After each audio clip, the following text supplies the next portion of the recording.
জয়গুরু। আমরা এখন একটা কথা বলতে যে আসরটার মধ্যে অনেক লোক ছিল, এখন বেশ কিছু লোক কমে গেছে। এই বিষয়ে কিছু আলোচনা করতেছি, আপনারা ভক্তগণ শুনেন। আমরা খেতেতে ধান আবাদ করি নাকি?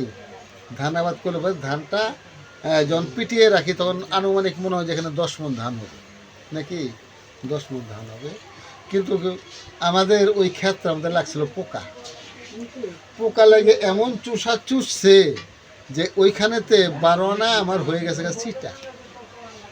তো চিটার সাথে তো ধান আমার মিশে রয়েছে। আইডিয়াতে বোঝা যায় 10 মণ, কিন্তু শুকিয়ে যখন ঝাড়ছি না তখন দেখা গেছে যে অর্ধেকের বেশি আমার বাড়াই পড়ছে চিটা,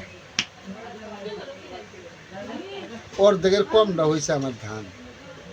তো আসরের মধ্যে এরকম যখন লোক যখন ভরা থাকে না, ওই ধানের মতো কিছু চিটা থাকে, ওই আস্তে আস্তে হরি কথা ঢুকতে থাকে আর আস্তে আস্তে মানে সরতে থাকে। কারণ যে চিটা যে বাড়ি খেয়ে ফাঁকে চলে যায়।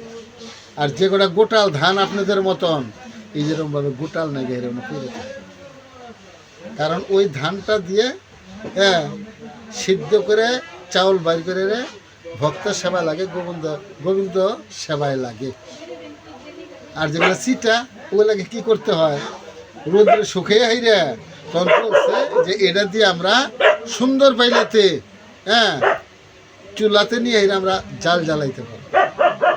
ওইগুলাও কাজে লাগবে, কিন্তু চিটাতে যে হেরে মানে কাজে লাগবে। জয় গুরু, জয় বিষ্ণু ভগবান, জয় শ্রীরাম, জয়